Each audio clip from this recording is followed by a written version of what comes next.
Hello and welcome to this week's Property Matters on Dublin South FM, the show that brings global trends to an Irish audience. You can contact us on Twitter at iPropertyRadio or by email at hello@ipropertyradio.com. Your hosts today are Karen Talon, myself, Brian Fox.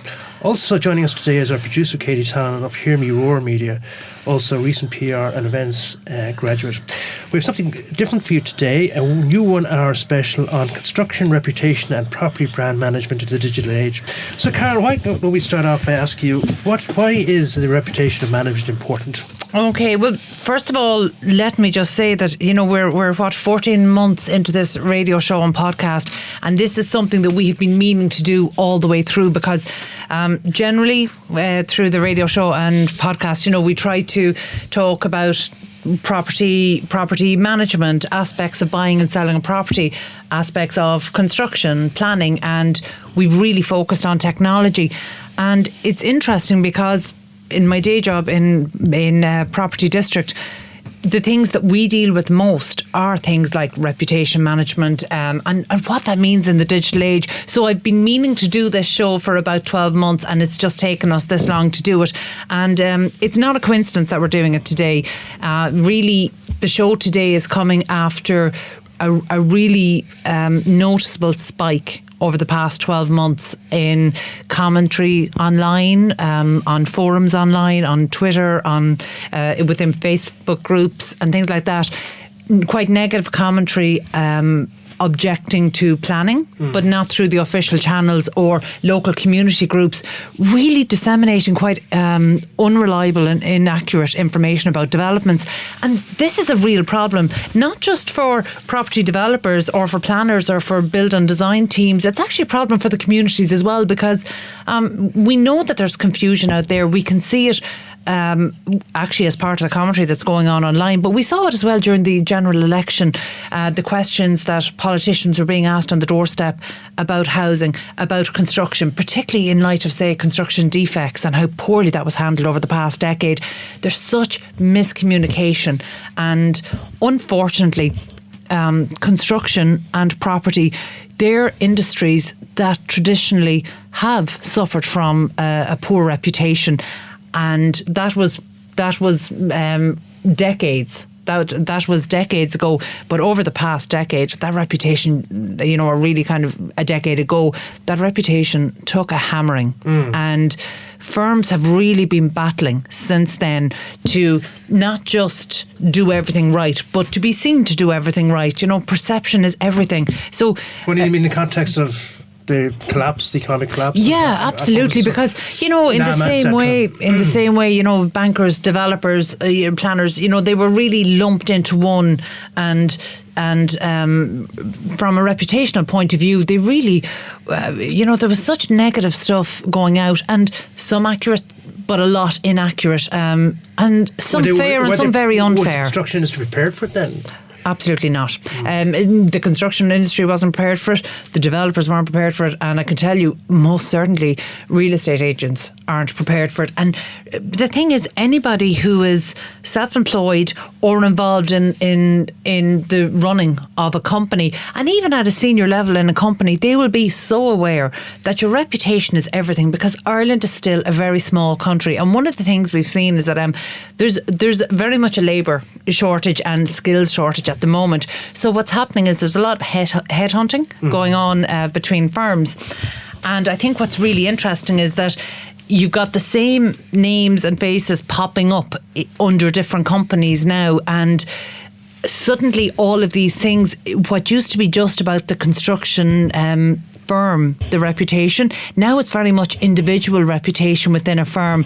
And that more than a decade ago, that maybe wasn't such a big deal. And I think that's something that professionals are really struggling to manage.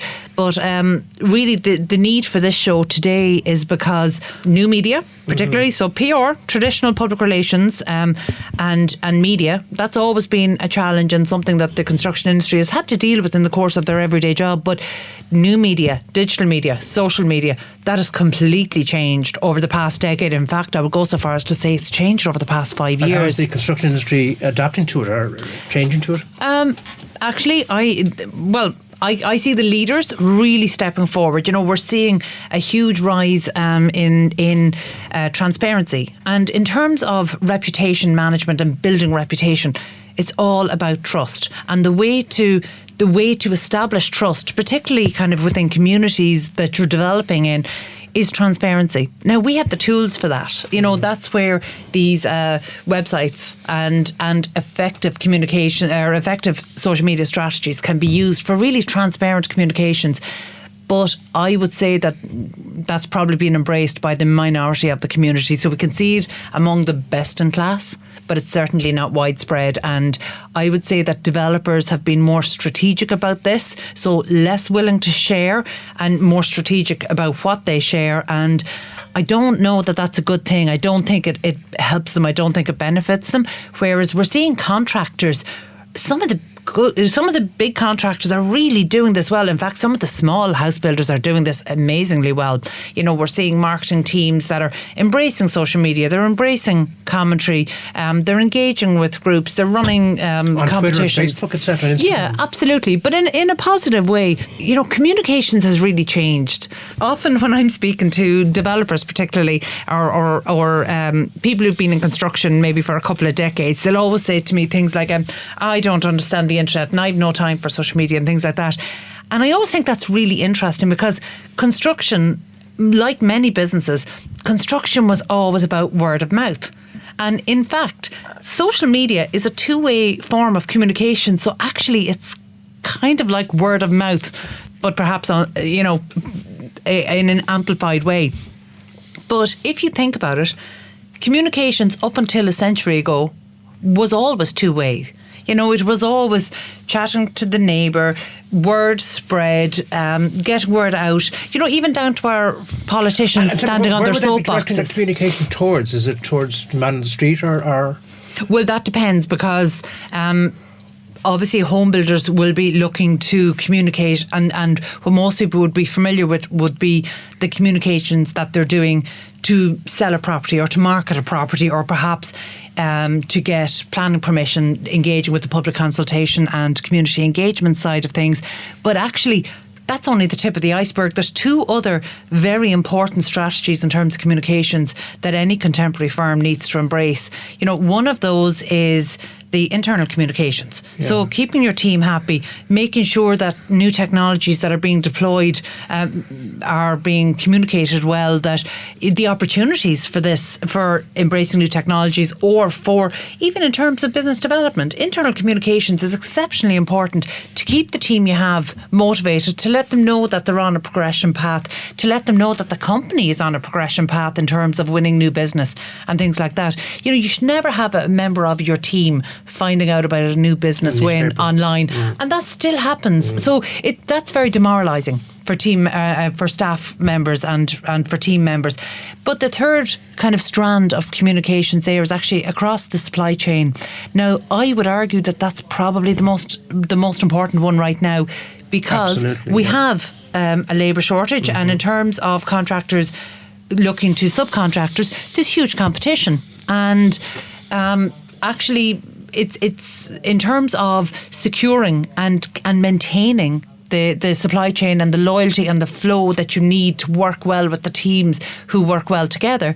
Actually, really good communications across those is vital, and that's something that we've touched on probably 10 times over the show in over the last year by bringing in people who are providing CRM and project management tools. So under our prop tech and construction technology section, we've actually covered this a lot already over the past year.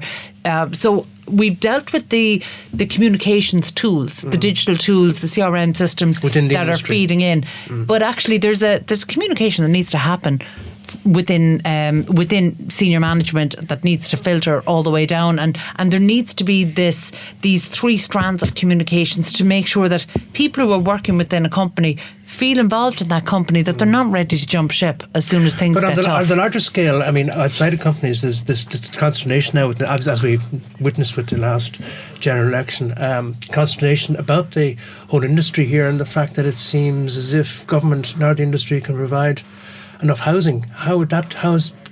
Would you agree with that sort of assessment? Unfortunately, I would agree that it exists, but I don't agree that it's blame that's necessarily well placed. I think when we look at the fallout of the past decade, I think that there's plenty of blame to go around, and it's not just directed at any one industry or a sector.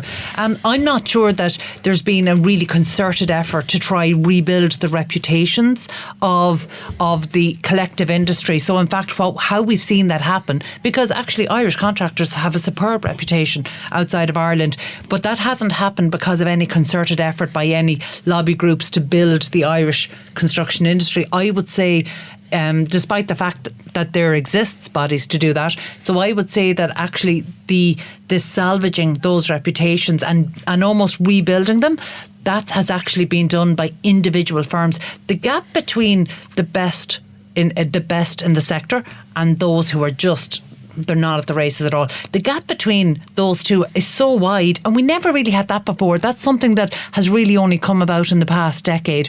Before, you could get away, firms could get away with not being terribly good in good times. Yeah, that's not going to continue anymore. So, for example, we've spoken a lot about the about BIM technologies and a whole range of construction technologies that's needed to coordinate on site. We've also spoken a lot about offsite construction and the trend towards particularly modular buildings and other forms of. But what I'm trying to get to is, do you see management reputation in terms? Are there two sectors, internally within the industry and externally within the country? Do you follow what I'm trying to say? In other words, do you think there's a perception in the country that there's bad management reputation? Yes, we do. Well, we have to, because the projects that go into the media tend to be large capital projects, and they're in the media because of project overruns, and the headline is project overruns. The headline is never very poor procurement processes mean that there's an incomplete brief, so that overruns are entirely inevitable. In fact, they're absolutely unavoidable, and we don't seem to look at the policies behind it. At the end of the day, the people within the industry can actually only do so much within the policies and frameworks that are there. So I actually think one of the most important jobs that any leaders in the planning, construction or property space right now, one of the most important jobs they have is to make sure that they're feeding into policy. Because actually one of the things we've learned is that policy making can't be allowed to happen unchecked. We've always had that in reverse. We've had politicians saying that the industry isn't allowed to operate unchecked, whereas actually we can see that policymakers absolutely should not be left to make policy unchecked by the industry. There needs to be collaboration. We're gone past the stage where any one member of any one department or any one sector within the industry can claim to have the answer. The reality is a collaborative approach is needed. It's the only way that we're going to make progress. But again, on the sort of national platform as well, it's a case where you hear at dinner tables when people are discussing the property business or in bars or whatever, the whole thing is about lack of land to build on, and secondly, the fact is we haven't got the builders we haven't got enough builders coming in to build either. Well, I suppose they're actually two completely separate issues. In fact, that would be sort of lack of planning, I suppose. But actually, do you know, it's funny, I've actually just been doing a little bit of work on this over the last couple of weeks, and we came across this study internationally but can really apply well to Ireland, and it specifically said that relying on urban planning as the panacea for the housing crisis is really a bad plan, because urban planning can only do so much. It needs to be a step behind that again to really strategic and good land use and land management. That's something that Ireland was lacking in the past, and the framework has been put in now through Rebuilding Ireland and operating to the National Planning Framework for towards 2040. There's a framework in place there that actually, if it is adhered to, but with the flexibility that's needed, but if broadly it's adhered to, and the Land Development Agency, with those two things coming in, supported by various rural initiatives, including the different commissions, the Regional Assembly, the Western Assembly, we now have policymakers feeding in a way that we haven't had before. And actually, I think the Land Development Agency could be transformative. Now, I've said that before on the show here, and I think it raised some eyebrows, and maybe there's a bit of naivety on my part. But I genuinely think that there's the potential there to be, for the Land Development Agency to actually be transformative and to have an impact on the market in the way that disjointed planning policies can't. And how do you think the LDA, the Land Development Agency, the way it's structured at the moment, are you optimistic about transformation?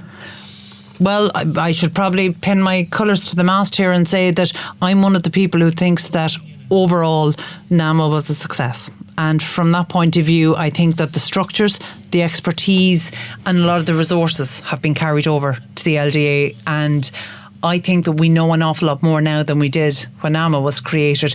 So from that point of view, I'm hopeful. My biggest concern right now would be the very uncertain political landscape. Yeah, because you've hit a very good point there in that the whole idea of construction in this country, I think, has been sort of looked at from an urban development plan, as opposed to taking all the agencies around the country in terms of planning and looking forward. Yeah, absolutely. And I think it's an approach that's really frustrated people around the country. And in fact, in terms of development land, we know that Cork is the most active development land sector and area outside of Dublin.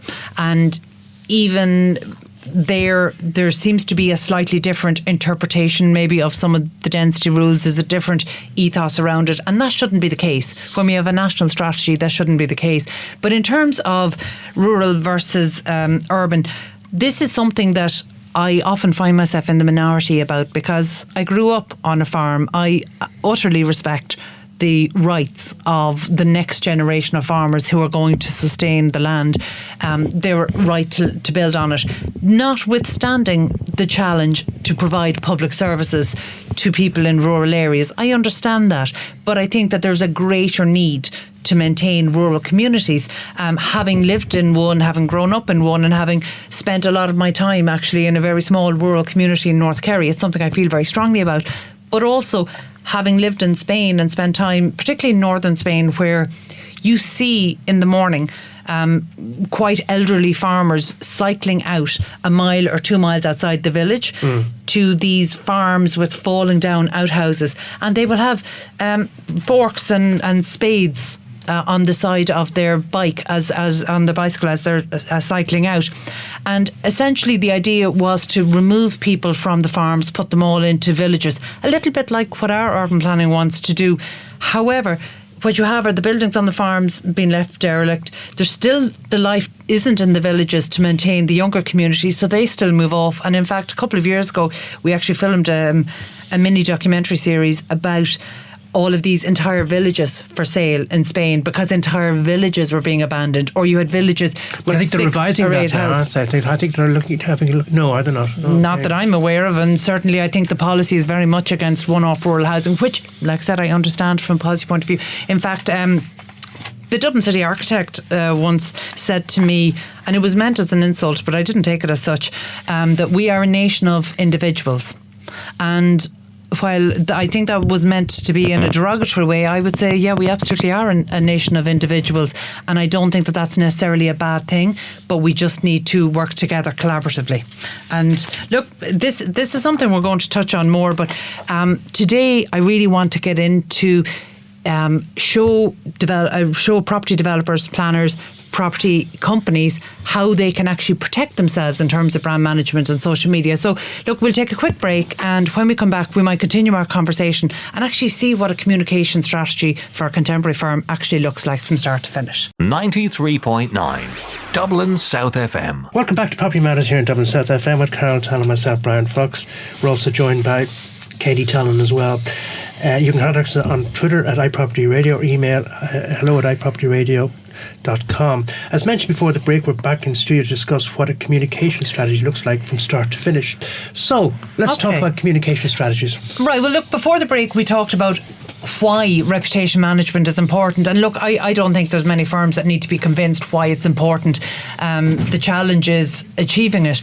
So sometimes I'm very aware that when we talk about a communication strategy, it can seem a little vague. So actually what I wanted to do, because we see so many planning, construction and property estate agencies, letting agencies and indeed PropTech startups coming through here, I thought we might actually get into specifics about what some of them can be doing and maybe what's working and what doesn't work, because there isn't a lot of information about, say, for example, new media and social media strategies for property firms or for construction firms in the Irish market. And unfortunately, looking at US examples or even looking at UK can be very different because the audience is very different.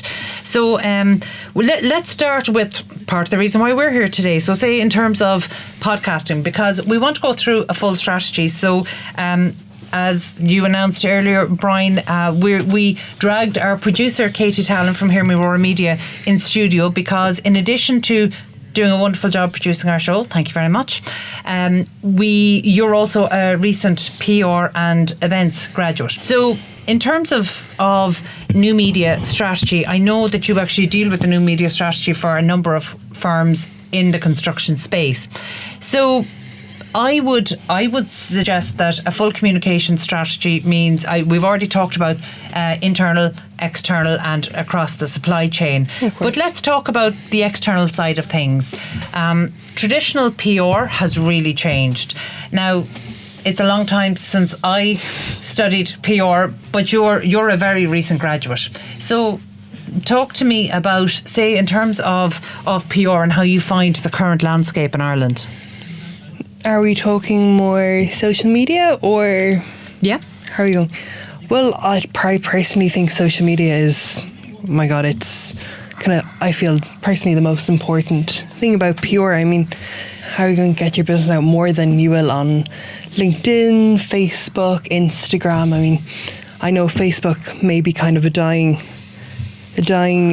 platform at the moment, but Instagram has just been building up insanely. I think most importantly for construction companies getting their dreams and everything out. I mean, you see people going and putting 3D visualizations. Yeah. I know personally in the last few days I've seen places around Dublin, old hotels and everything being renovated, and they put up 3D visuals of what it will look like, what they want it to look like. I think that is just the most important thing. I mean, you're getting your business out there. You're showing people what will be there. I mean, so you can. We're used to Facebook at this point. So what would you see would be the advantages of Instagram over Facebook? Personally, I think images tell the complete story. With images. I know myself, obviously, as a recent graduate and in my 20s, that Facebook, I wouldn't really be going on to Facebook. I wouldn't be Facebook at the moment. Just seems. It's for old fogies like you and I, Brian. Yeah, no, it's just. I'm not being that mean. Don't worry. But personally on Instagram, I mean, a picture catches your eye. You see a long-looking article on Facebook, you're not going to read through it unless they have a catchy headline and big bold letters. And it's difficult to use it though. I mean, how would a user? What were they faced with from going from Facebook to Instagram? Well, you're going from words to pictures. Pictures, right? Mm-hmm. So you're trying to capture people's attention with pictures. Mm-hmm. So you need to read through what you're doing. You need to think in your head, what can I put into a picture that will capture these people's attention, like I think an article on Facebook will. So straight away, you're minimalising your pure there. Do you think there's an element of the different way that people take in information? Because I think you hit on a really important point there, the visualizations. Like if you think about it, before, when, you know, up until a number of years ago, when new developments were being proposed, you might have your plan, a drawing, the architect's drawings, you know, were never very realistic looking, whereas in the last 10 years they've become so realistic looking. And in fact, only in the last couple of weeks I was in, I'm not going to name the firm, but I was in with the contractor, and we were in the office and we were looking at images of the visualizations that were done in advance, and the scheme as it was photographed when it was completed. And there was a disagreement around the table as to which was which. So these are people, professionals within the industry, and we could not tell the difference between the visualisation and the photograph at the end. That's how good the quality has gone. And I mean, in Ireland, we have some real leaders in this space. We've had 3D Design Bureau in, and they're definitely among the best, not just in Ireland. You know, so this is a skill. But that's a form of communications. You know, so when you're talking about breaking down a communication strategy, if it's going to be for a proposed development, then actually the most vital form of communications is to put out accurate information about what the proposed development is in terms of planning and how it will affect local residents and the area. And the second thing is to make sure people understand that. And by doing that, in order to do that, you use the visualizations or virtual reality, or as we do through Place Engage, using augmented reality to show the digital building come to life in reality. So all of these tools exist. So it means that, you know, maybe 20 years ago, if I was being hired to do my job, I would have had to tell a story to create the place. Yeah. Now, storytelling is still important. But that's my point. Visualization. From what I've seen of Instagram so far is just purely politicians and so forth, other journalists, whatever, just putting up images. Yeah. A lot of them are very much jokey type thing. Whereas with, let's just ignore Facebook for the moment. Twitter, there's a narrative there, plus an article, plus a photograph. So you're getting a lot more information. Well, photographs on Twitter is very new. You know, but what I'm trying to get to 3 years ago, 4 years ago, there was no photographs on Twitter. I'm trying to understand Instagram a bit more, in that I just see a picture and it's fine and it's very good and all the rest actually, of it, but no narrative as such. Well, there is a narrative actually. There's comments there, and in fact, in terms of the hashtags you use, the hashtags on Instagram are more effective than they are almost anywhere, unless you're doing something on a trending or on an event in Twitter. Actually, so it mightn't seem to you like narrative, but actually the hashtags are the narrative. So you can't click on links in Instagram unless the particular account has more than 10,000 followers. And in Ireland, there aren't that many, unless they're makeup tutorials or cooking. You know, I certainly don't think there's any property ones that actually have clickable links on them in Ireland right now. However, I don't think that you can list and compare the social media platforms like that, because actually they each do a slightly different job. So I would suggest that Facebook is exceptionally good for getting the text of a message with photographs, and you can incorporate videos. And it goes, one of the key strengths about Facebook, I mean, Katie, look, you rightly identified that certainly it's not growing the way it had been growing. Yeah. But I wouldn't say that it's dying. I think it's evolving. Social media is evolving. It's certainly not popular with young people at the moment. But I can remember 10 years ago when property companies were telling me they didn't need to be on Facebook. And to be honest, they were probably right, or even because the buying community wasn't there and the selling community wasn't there. That's changed. They absolutely are now. But I can remember 5 years ago, Instagram wasn't important. In other countries, Pinterest is one of the biggest ones for property. Pinterest has almost no following in Ireland. So there's no point in being on that and trying to sell property or trying to promote your property. But Instagram, while it wasn't important 5 years ago, is exceptionally important over the last few years, but it's more important from a business to consumer as opposed to business. So contractors wouldn't be so concerned about Instagram. They would generally just use it to maybe showcase project updates and things like that. Wouldn't be so important. Whereas if you were if you launched a new development and you were trying to sell it to first-time buyers or even to investors, then absolutely but not institutional investors, individuals, then absolutely Facebook and Twitter and Instagram are still good. But in terms of business to business, in terms of business to business, Twitter is good for engaging with members of the media.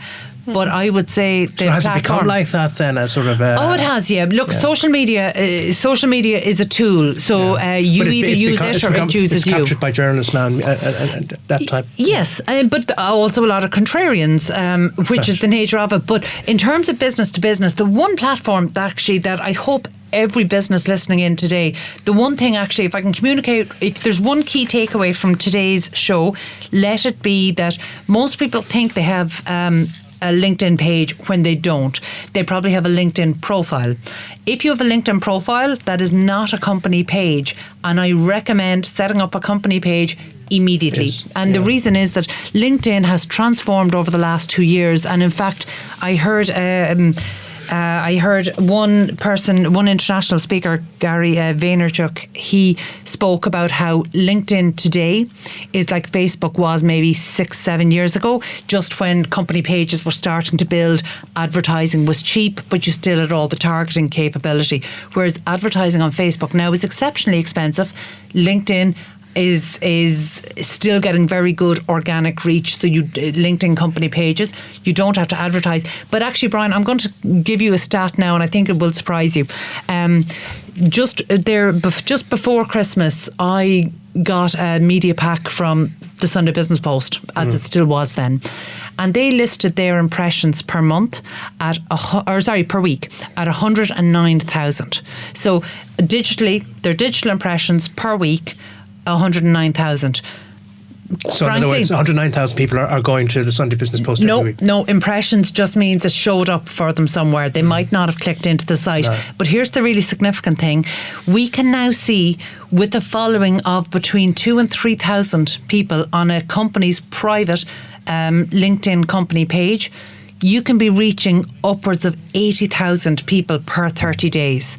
Now, this is why traditional media is really struggling right now, because if a company, a contractor, a developer, an estate agent, if they can reach 80,000 people by only having 2,500 on their page, if they can reach and have impressions of 80,000 over a 30-day period, why would they pay the extraordinary fees that are still being demanded of traditional advertisers when they're only getting 109,000 per 30 days and a staff of 30 people? Does it make sense? Just the one thing I want to put to you before we take a break, and that is the world of podcasting. Now, podcasting is a medium by which it's a couple of people talking about a particular topic for half an hour or an hour. It's distinct from regular radio in that radio programs generally have a wide range of topics to discuss. The value of podcasting in the industry, would you think it's? Well, I'm definitely not the expert on this. Katie would be the expert on this. So, Katie, you organise our podcast. So, and actually, by the way, I don't think we even said on air, but last month, I think, Property Matters here, we actually reached number 4 on the Irish technology charts, the iTunes charts, and that was thanks to Katie's podcasting. So you might just talk to us about just the value of podcasting and why it's important. Well, podcasting, I know, there aren't many people who will tune to radio here and then, but it's always great for them. They have possibility of being able to say if they're not in the car at a certain time on a certain day, they don't need to worry about missing something they want to listen to, they need to listen to. There's always that possibility that they can go back, they can tune in on an app on their phone. And do you know what, I know personally from my generation, I mean, everything now we listen to is on Spotify, but thanks now, you've got podcasts from all across the industries on Spotify. I know even Property Matters is on Spotify, and I know I subscribe to it. Let's just put it out, I'm there sure, right now. I'm sure management at Dublin South FM would love to hear that. But the value. Sorry, you want to? Sorry, Katie. No, go ahead. I think it's a very valuable asset to have, because you've got very much people that they know what to talk about. From my own experience of it, anyway, as well. BBC now are putting on a newscast, what they call it, and it's 3 or 4 people that are correspondents within the BBC, European, Brussels, political editor in the UK, and a political commentator. And what you're hearing from them in the context, you feel as if you're not wasting your time. Everything. And RT are doing one now as well, and they did one last Friday, which I must say was very, very good, because again, you got inside people who know what to talk about in terms of the logjam in politics at the moment. So again, you feel that you're getting valuable information on a particular topic that you want to listen to. I think, Carol. do you remember a couple of weeks ago, Brian, we had a conversation about the currency, the new publication in Ireland, and I was talking about how it's long form as opposed to these short articles written and edited, and I think there's really a place for that, and I would see that podcasting is a little bit like that. You know, there's a couple of elements, like first of all, it just fits with our on-demand generation, and by the way, I don't think it's a generational thing. I think as a society we have now become quite intolerant to ads and to waiting and to having to turn on something at a certain time. So it's the on-demand generation. And the informality of it as well. Well, yeah, possibly that's it. But one of the things I saw was that we know that streaming services are really overtaking, in terms of the growth of streaming services is greater than any growth we're seeing across television. In fact, we're seeing a decline. There are similar trends between traditional radio and podcasting, but I'm actually seeing that go even a step further between websites. Almost now, traditional websites being overtaken by platforms that are more into the two-way communication, because it fits with, like the streaming services Katie mentioned there in terms of Spotify. Now, it fits with our on-demand generation. It's what people want, and I think it's really important in terms of podcasting. It's the equivalent of long-form conversations, whereas if you tune into a traditional radio show, generally speaking, I think everybody around the table here has been involved in traditional radio, and we know that you have 6 minutes to cover something. It's very difficult to cover something in 6 minutes. So it's the long-form nature of it that people want. You can tune in at your own convenience when you're going, and in fact I get so many emails actually saying that people listen to us on the commute, in and out in the car.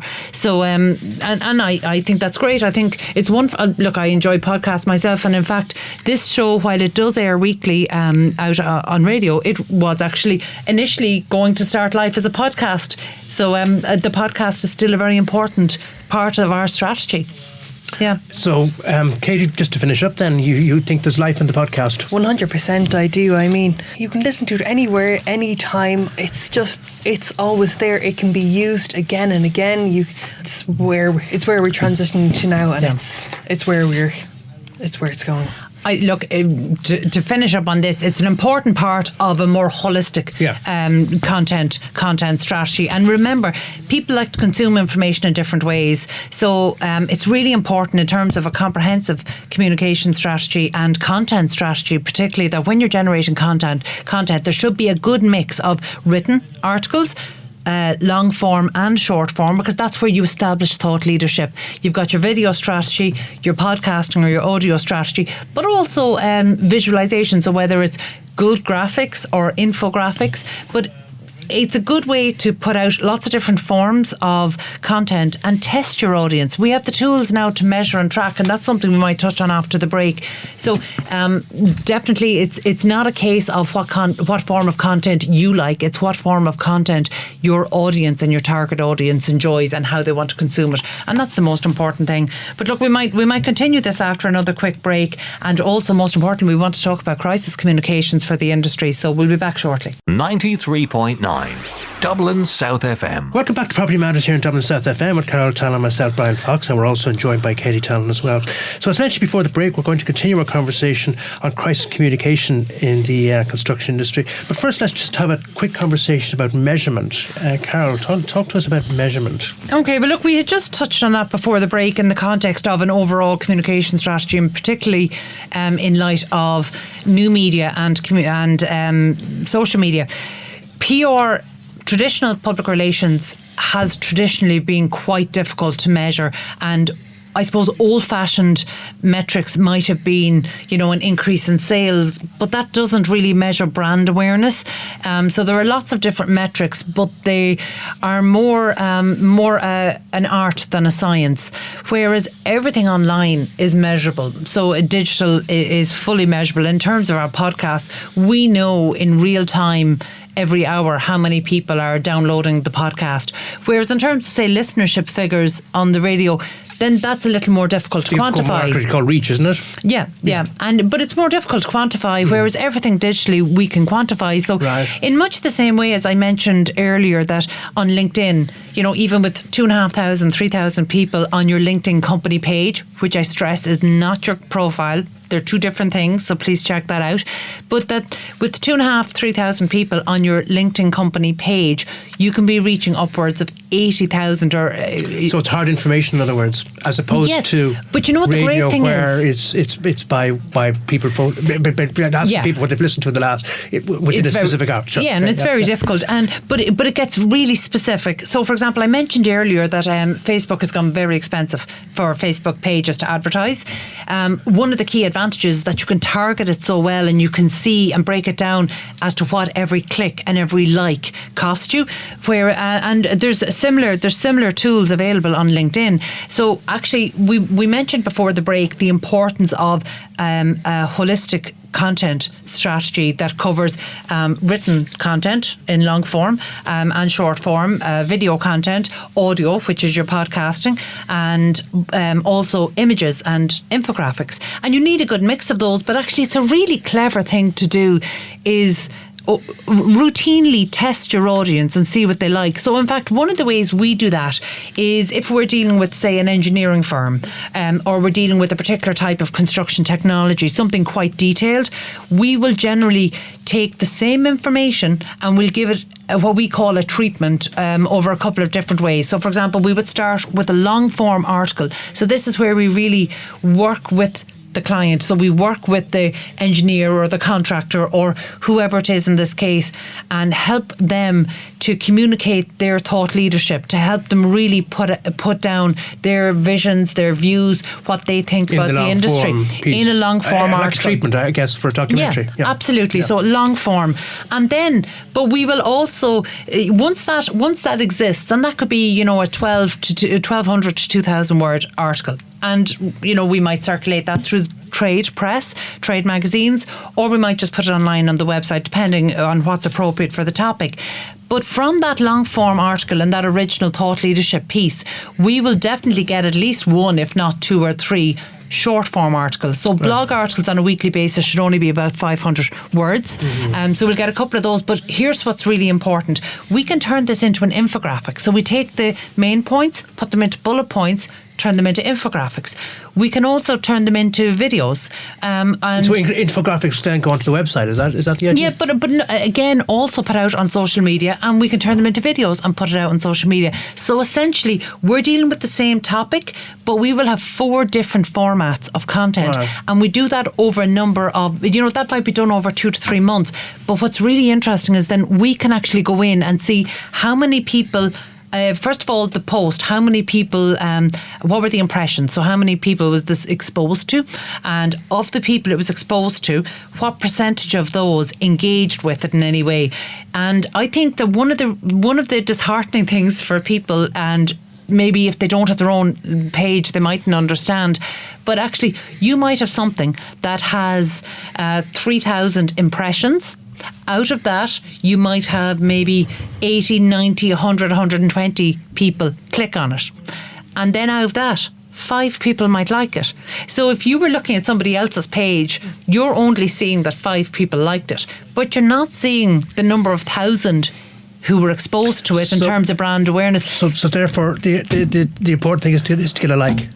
But no, not necessarily at all, actually, because brand awareness is established through the impressions. The really important thing in that instance is to compare and measure between the same topic, the same content that was going out. Did people prefer to consume it in long form, short form, audio, video or infographic? And in fact, for most things, video wins, with one exception. For anything in terms of structural and civil engineering, the infographics work. So they don't just want an image with a title. They actually want a full graphic that has the main points. So if they want to read further, they can be linked into the long form article to read it. So it's really interesting. That's the one thing that was slightly different to most of the other trends.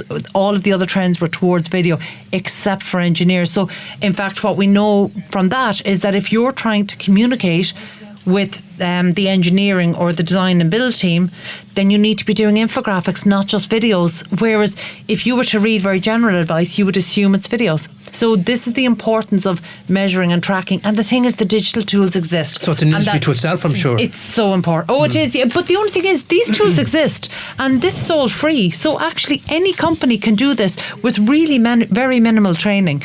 So you really do have to be digital smart, don't you?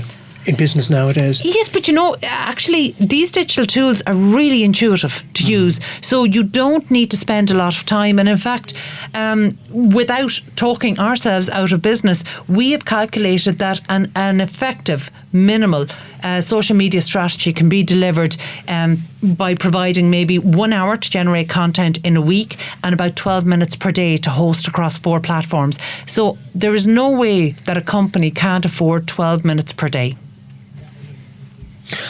And just, I mean, you're blowing me out here with facts in relation to this. To go back to our own topic, the construction industry. I mean, is it aware of how much data can be taken from what you just described in the last 5 minutes? No, I don't think they are. But to be fair, LinkedIn has really only changed in the last number of years, and Facebook maybe wasn't so relevant for some things, but now.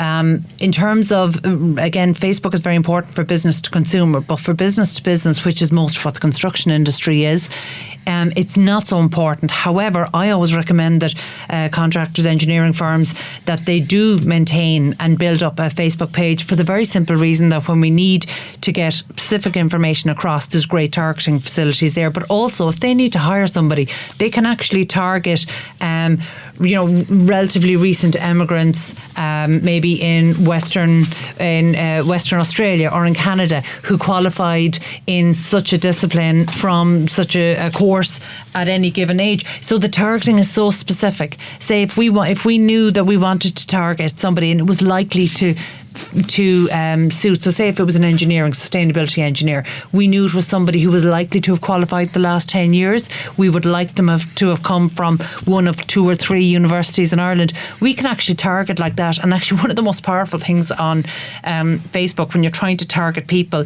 particularly the younger generation outside of Ireland, is to link to local GAA clubs. Because even non-GAA fans follow local GAA news when they're outside of Ireland. So there's so many ways that you can get very targeted. And look, I think the key takeaway today, because I understand there's a lot of information here. So again, the key takeaway from today is that we absolutely want to make sure that every business operating out there has a LinkedIn company page, not necessarily profile. They're different things. LinkedIn company page, and start building it up. And also, the other key takeaway is that, digital and new media, that's the new normal. So anybody who's looking back to try, feel familiar with things that were done a decade ago, that's just not going to work. This is the new normal, and while this will continue to evolve, this is what needs to be embraced. It's really not complicated, and in fact, these are all mostly freely available tools. So actually it's much cheaper than traditional advertising, and that's of course why traditional advertising is so threatened by it. So it is really important. You can understand that because of the specific nature of the information you're getting back from it as well. Mm-hmm, mm-hmm. So what else will we cover before we close? In nuisance to neighbours? Yeah, well, I mean, look, we started today, and a big part of today is actually, I know I do want to touch on the crisis communications because it's just so important at the moment. So actually, maybe I'll just take a step back here and explain what crisis communications is, because actually the construction industry and property developers are They're an industry that were well familiar with crisis communications before it was talked about, and this goes so far beyond kind of any lobbying that happens. Crisis communications, the nature of that has really changed over the past number of years. There's a number of reasons for that. One, there's certainly anecdotal evidence to suggest that general members of the public and local residents are less tolerant of development.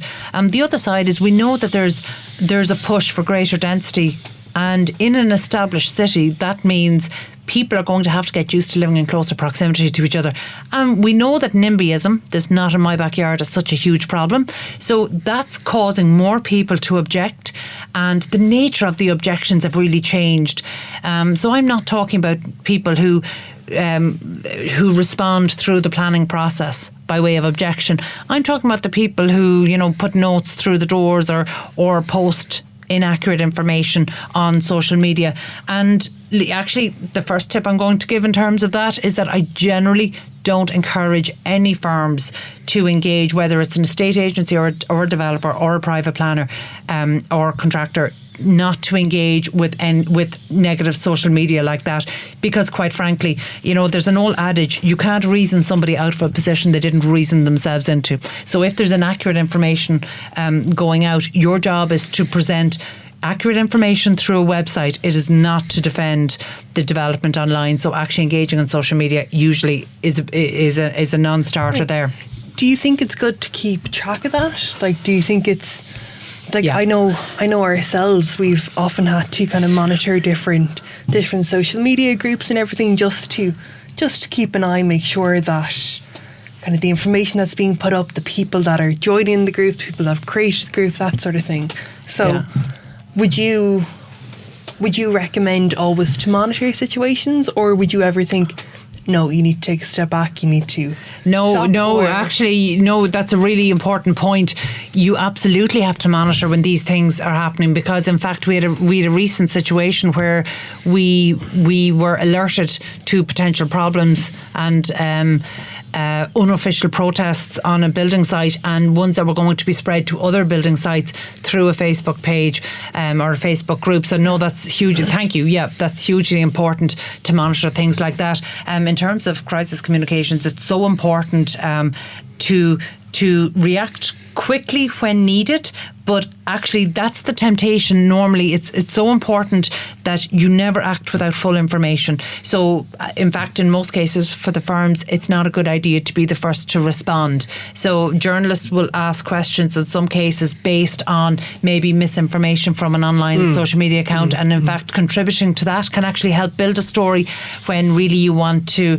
Well, you would hope the journalist does the research into the story itself. Well, that's exactly it, yeah. And to be fair, Irish journalists are normally incredibly good at that. So even where there's misinformation and they go to investigate that, they can usually tell the difference between frivolous things. So, but I think most people too would raise an eyebrow to information they're getting on Facebook in the first place, would they not? Oh no, they don't. But I wish they did. Yeah, no, unfortunately not. So in fact, one of the really important things here is to be very careful about response. Don't make an ad hoc response to something negative like that. Social media management does require training, so for firms, you do need to learn how not to react to negative information, not to engage with negative information, and to really remember that your job is to put out the facts that ought to be available on any given development, and put them in one place, which will be just remember in your control. Your website is an extension of your company, and the social media is an extension of your website. So you control those, make sure the important and accurate information is there, and that any commentary is directed to there. I guess that's why we hear of fake news nowadays. Yeah, absolutely. But look, there's so much more we could talk about here, and I know we'll certainly touch on elements of this again, particularly in terms of nuisance, because we saw Dublin City Council launched the air quality and noise website. So maybe that's something we'll cover over the next few weeks, because it all comes into being a considerate contractor. But that's it from us today. That was our construction reputation and property brand management in the digital age special. So thank you for listening in, and you can get in touch with the show by emailing hello@ipropertyradio.com iPropertyRadio.com or on Twitter at iPropertyRadio. Thank you to Luke Delaney and Peter Rice on sound, and also to our show producer Katie, who was also our expert, our resident PR and events expert, who joined us in studio today. We'll be back at the same time next week. From Brian Fox and myself, Carol Talon, and all the team here, have a great week.